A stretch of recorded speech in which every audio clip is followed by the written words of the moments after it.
मालिकेच्या आजच्या भागामध्ये आपल्याला पाहायला मिळणार आहे की लीला त्या चोराशी लढत आहे आणि त्याचबरोबर एजे इकडे आजींना म्हणतात की आई मी तुझ्या रुटीन चेकअपमध्ये अजिबात हायवे होऊ देणार नाही. तेव्हा आजी म्हणतात का रे आदिराम, आणि ते बोलतात की मी लीलाला पण या सर्व गोष्टी सांगणार आहे. आणि मग आजी म्हणते की एवढी आठवण येते का लीलाची, मग लीलाला कॉल कर असं आजी सांगत असतात. त्याचबरोबर इकडे आपल्याला पाहायला मिळतं एजे म्हणत असतात की हो, आणि मग एजे लीलाला कॉल लावायला घेतात. परंतु लीलाचा कॉल काही लागत नाही. लीलाला ते कॉल करत असतात, लीलाला कॉल करण्याचा प्रयत्न करत असतात, पण लीलाचा मोबाईल स्विच ऑफ येतो. एजेंना काळजी वाटू लागते. आजी म्हणतात काय झालं अधिराम, तेव्हा एजे म्हणतात नाही काही नाही आई, असं एजे बोलत असतात. त्याचवेळी आपल्याला पाहायला मिळतं की एजंटचं असं म्हणणं असतं की नक्कीच काहीतरी प्रॉब्लेम असणार आहे. ते गाडीतून निघालेले असतात. आता लीला इकडे तो चोर बाहेर याची वाट बघत असते आणि लीलाने तिथे त्या रूमच्या बाहेर गोट्या टाकलेल्या असतात आणि त्या गोट्यांवरून चोर घसरून आपटला पाहिजे अशी तयारी तिने केलेली असते. लीलाचं प्लॅनिंग खूपच जबरदस्त असतं आणि त्याच्यामध्ये त्या चोराची मात्र पूर्ती वाट लागणार असते. एवढं छान प्लॅनिंग लीलाने केलेलं असतं आणि लीला त्या चोरांना पाडण्यासाठी हे सगळं करत असते आणि लीलाची जोरदार तयारी सुरू असते. आणि मग त्या चोराच्या डोक्यात ती फ्लॉवर पॉट मारते आणि त्याला रक्तबंबाळ करते. तो चोर पण तिच्याबरोबर धराधरी करत असतो. त्याचवेळी लीला त्याच्या डोक्यात ते फेकून मारते आणि लीला मात्र पाहतच राहते. त्याचवेळी इकडे किशोर म्हणत असतो की एजे याची वेळ झालेली आहे, आता मला ह्या माणसाला सावध केलं पाहिजे. म्हणजे हा सगळा जो प्लॅन असतो तो किशोरचा असतो. इकडे एजे टेन्शनमध्ये असतात. एजे म्हणत असतात की लीलाचा फोन का लागत नाही.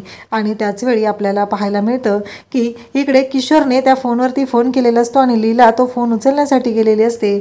इकडे एजेंनी ह्या माणसाची अगदी जबरदस्त अशी धुलाई केलेली असते आणि तो म्हणत असतो की हे सगळं जे काय आहे ते मी नाही केलेलं, मला माफ करा, असं तो बोलत असतो. आणि त्याचवेळी आपल्याला पाहायला मिळतं की एजे हे सर्व करत असतात आणि लीलाने वाट लावलेली असते. एजे आता तिथे यायला निघालेले असतात. ते म्हणत असतात की नाही आई, मला काहीतरी वेगळाच प्रॉब्लेम वाटत आहे, असं एजेंचं म्हणणं असतं. आणि त्याचवेळी आपल्याला पाहायला मिळतं की एजे दरवाजा उघडून आत येतात. लीला तो फोन उचलणार असते, त्याच्यावरती किशोरचा फोन आलेला असतो. पण नेमकं त्याचवेळी घडतं असं की एजे जेव्हा तिथे येतात आणि लीला फोन उचलणार असते, त्याने मागून फ्लॉवर पॉट आणलेला असतो आणि तो फ्लॉवर पॉट हा लीलाच्या डोक्यात मारतो आणि लीला बिचारी बेशुद्ध पडते. लीलाला या गोष्टीचं काहीही माहिती नसतं. एजे येतात. लीला तशीच तिथून ओरडून सांगत असते की एजे पकडा त्याला, जाऊ देऊ नका, एजे पकडा त्याला, असं लीला सांगत असते. आणि एजेंनी त्या माणसाला पकडलेलं असतं आणि एजे लीलाकडे पाहत असतात. तेव्हा एजे त्याचबरोबर एजेंच्या पाठोपाठ आलेली असते, ती म्हणजे दुर्गा सरस्वती लक्ष्मी. आणि त्याचवेळी किशोरही तिथं पोचलेला असतो. आजी धावत लीलाकडे येतात आणि म्हणू लागतात की लीला नक्की काय झालं तुला. आणि लीलाकडे आलेले असतात. एजे इकडे त्या माणसाची धुलाई करत असतात. काही करून एजेंनी ठरवलेलं असतं की याला धुलाई करून याची हकालपट्टीच करायची आहे. सगळेजण घरात आलेले असतात आणि एजे त्या माणसाला मारत असतात. तेव्हा म्हणत असतो तो माझं काही दोष नाही आहे, मी काही केलेलं नाही, असं तो ओरडून सांगत असतो. तेव्हा एजे म्हणत असतात म्हणजे कुणी केलेलं आहे, तू जर काही केलेलं नाही तर कुणी केलेलं आहे. तेव्हा तो म्हणत असतो अहो मी तर साधा माणूस आहे. आणि किशोरच्या लक्षात येतं जर ह्या माणसाने इथे तोंड उघडलं तर खूप अवघड होणार आहे. इकडे किशोर त्याला म्हणतो की बाबा थांबा, असं म्हणत किशोर आता बाबा म्हणत पुढे गेलेला असतो आणि तो म्हणत असतो की मी बघतो त्याला. आणि किशोरने आता त्या माणसाचा हात हातात धरलेला असते, त्याची गचंडी, आणि त्याला धरून तो घेऊन चाललेला असतो. त्याचवेळी आपल्याला पाहायला मिळतं की एजे हे सर्व जेव्हा पाहतात तेव्हा लीलाला गरगरल्यासारखं होत असतं. आजी जवळ येतात आणि इकडे लीलाला म्हणू लागतात की थांब मी बघते तुला. लीलाला सोफ्यावरती आणून बसवलं जातं. लीलाला पाणी दिलं जातं. सगळेजण तिथंच असतात आणि सुना ओरडायला सुरुवात करत असतात. त्या म्हणत असतात की हे सगळं झालेलं आहे ना ते फक्त आणि फक्त लीलामुळं झालेलं आहे, तिला एक दिवस आज घर सांभाळता आलं नाही. एजे म्हणतात की तिची काही चूक नाही आहे, कारण घर आज जे वाचलेलं आहे ते तिच्यामुळं वाचलेलं आहे, तिचा याच्यामध्ये काहीही दोष नाही, तिने काहीही चुकीचं केलेलं नाही. आज आपल्या घरावरचं संकट टळलेलं आहे ते फक्त आणि फक्त लीलामुळे टळलेलं आहे, असं एजे स्पष्टपणे सांगत असतात आणि सुनांची बोलती बंद होते. दुर्गाला तर कळायचं बंद झालेलं असतं, कारण एवढं काय झालेलं आहे, ह्या लीलाने काय केलं नक्की. तेव्हा त्यांचं असं म्हणणं असतं की या सगळ्याला जबाबदार आहे ती म्हणजे लीला, या सगळ्याला जबाबदार लीला आहे आणि लीलाच घर सांभाळू शकली नाही. किशोर त्या चोराला घेऊन बाहेर येतो आणि त्याला म्हणू लागतो, तू तिथं माझं नाव घेणार होतास, एक गोष्ट लक्षात ठेव, तू जर माझं नाव घेतलं असतंस तर तुला कायमचा मी सडवला असता, एवढं लक्षात ठेव. हे सगळं किशोर त्याला बोलत असतो आणि त्याला म्हणत असतो की आता मी जे सांगतोय तेच पोलीस स्टेशनला जाऊन सांगायचं आहे आणि त्याच्या व्यतिरिक्त एक शब्दही बोलायचा नाही, हे किशोर त्याला बोलत असतो आणि त्याला सांगू लागतो की एवढं लक्षात ठेव.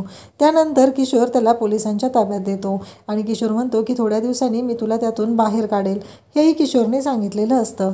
त्याचवेळी आता सगळेजण लीलाची बाजू घेत आहेत. आजी म्हणतात की लीला चल, आधी आपण देवघरात जाऊया आणि देवाला नमस्कार करूया, कारण एवढं सगळं आपलं वाचलेलं आहे, घरावरचं संकट टळलेलं आहे. आणि मग आजी लीलाला घेऊन आतमध्ये येतात. एजेही आलेले असतात. एजे, लीला, आजी तिघंही जोडीने देवाला नमस्कार करतात. आजी, लीला आणि एजेंनी एकत्र यावंच यासाठी जे काही करता येईल ते सगळं आजी करत असतात, कारण काहीही झालं तरी लीला गुणी आहे हे आजींना माहिती असतं. मग आजी नमस्कार करतात आणि म्हणतात खरंच आमच्या घराचं असंच रक्षण होऊ दे. त्याचबरोबर इकडे आपल्याला पाहायला मिळतं विराज, त्याचबरोबर इकडे प्रमोद, या सगळ्यांचं असं म्हणणं असतं की आज जे काही केलेलं आहे ते लीलामुळे झालेलं आहे. म्हणजे लीलाने जर त्या चोराला मारलं नसतं, काहीतरी हुशारी दाखवली नसती तर आज खूप भयानक घडलं असतं. पण या सुनांचं मात्र म्हणणं असतं की तुम्हाला काय वाटतंय, माझं तर असं म्हणणं आहे की लीलामुळे चोर घरात घुसला, नाहीतर शक्यच नाही. दुर्गाही तेच म्हणत असते. आता हे सगळेजण बोलत असतात तेव्हा इकडे विराज आणि लक्ष्मी बोलत असतात. त्यांचं असं म्हणणं असतं की काय. तेव्हा विराज म्हणतो हो बरोबर आहे. तेव्हा लक्ष्मी म्हणत असते नाही, ती कॉमन सेन्सची गोष्ट असते ना, तिने विचार करायचा होता कोणाला पण आतमध्ये का घेतलं असेल, कारण तिला माहितीच नाही आहे ना ह्या गोष्टी पाहायच्या असतात. हे सगळेजण असे बोलत असतात. परंतु इकडे विराज आणि यांचं असं म्हणणं असतं की काहीही झालं तरी आज लीलामुळेच हे सगळं पॉसिबल झालेलं आहे, हे सगळं ते बोलत असतात. त्याचबरोबर त्यांचं म्हणणं असतं लीलाने त्या चोराला वेळीच पकडलेलं आहे म्हणून हे शक्य झालेलं आहे. सरस्वती इकडे चिडलेली असते. तेव्हा विराज म्हणत असतो तुझं काय चाललंय नक्की. तेव्हा ती म्हणत असते आजींकडे किती छान अँटिक दागिने आहेत, ते तोडे, त्या पाटल्या, ते ठुशी, हे सगळं मला हवं आहे. तेव्हा विराज म्हणतो हो नक्की देईल. तेव्हा ती म्हणते की तुला ना माझ्यावर प्रेमच करता येत नाही, हे सगळं ती बोलत असते. तेव्हा विराज म्हणत असतो तू काहीही काय बोलतेस गं, प्रेम करता येत नाही म्हणजे. तेव्हा ती म्हणते मग मला दे आत्ताच्या आत्ता सगळं. हे चालू असतं. इकडे यश आणि रेवती भेटलेले असतात. यश रेवूला म्हणत असतो की आत्ता तुझं जे नवीन आउटलेट सुरू करायचं आहे ना, त्या बाबतीत आपल्याला विचार केला पाहिजे, हे सगळं बोललं जात असतं. आणि त्याचवेळी आपल्याला पाहायला मिळतं की यश म्हणत असतो की काहीही झालं तरीही आत्ता आपल्याला या बाकीच्या गोष्टींचाही विचार केलाच पाहिजे.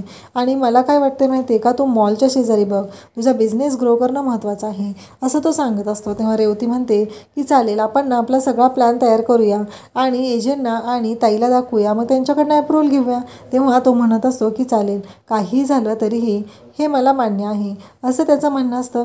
आणि मला मार्केटिंग म्हणून घे, मार्केटिंग मला चांगलं जमतं आहे, असं यश सांगत असतो. तेव्हा रेवू म्हणते की हो चालेल. त्यानंतर आपल्याला पाहायला मिळतं की लीला रूममध्ये बसलेली असते. ती विचार करत असते की हे सगळं माझ्यामुळे झालेलं आहे. या सगळ्या म्हणतायत ते बरोबर आहे, मीच चुकलेली आहे, मलाच हे सगळं सांभाळता आलेलं नाही, असं तिचं म्हणणं असतं. त्याचवेळी इकडे एजे ती यायची वाट बघत असते आणि मग एजे येतात आणि एजे बसलेले असतात. तेव्हा लीला म्हणत असते की मला एजंटसोबत बोलायचं आहे, त्याच्याशिवाय मला बरं नाही वाटणार. एवढं सगळं झालं पण एजे मला काहीच नाहीत बोललेले, असं लीलाचं म्हणणं असतं.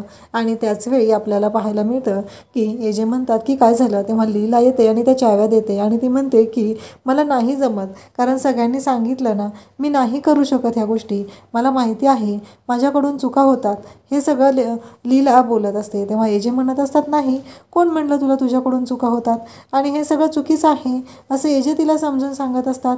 त्याचवेळी आपल्याला पाहायला मिळतं की एजे तिला म्हणतात की एक गोष्ट लक्षात ठेव, कसं आहे माहिती आहे का, अगं यातूनच तू पुढं जाणार आहे, मला खात्री आहे की तू हे सगळं चांगल्या पद्धतीनं सांभाळू शकते, असं एजे तिला सांगत आहेत. आणि त्या ज्या चाव्या आहेत त्या पुन्हा लीलाच्याच हातामध्ये देत आहेत. तेव्हा मात्र लीलाला धक्का बसलेला असतो आणि एजे म्हणतात की तू हे सगळं अगदी व्यवस्थितपणे सांभाळणार आहे याची मला गॅरंटी आहे. लीला म्हणते, एजे तुम्हाला आठवते का, कारण तुम्ही आजकाल ना माझ्यावरती रागवत नाही, मला शिक्षा करत नाही आणि तुम्ही माझ्याशी छान बोलता, मला समजून सांगता, हे सगळं ती बोलत असते. आणि एजे मात्र पाहतच असतात, कारण एजेंच्याही लक्षात आलेलं आहे कुठंतरी आपणही तेच करत आहोत. कारण आपण प्रत्येक वेळेस लीलावर ओरडायचो, लीलावर रागवायचो, पण आता ते करत नाही हे एजेंनाही जाणवलेलं आहे.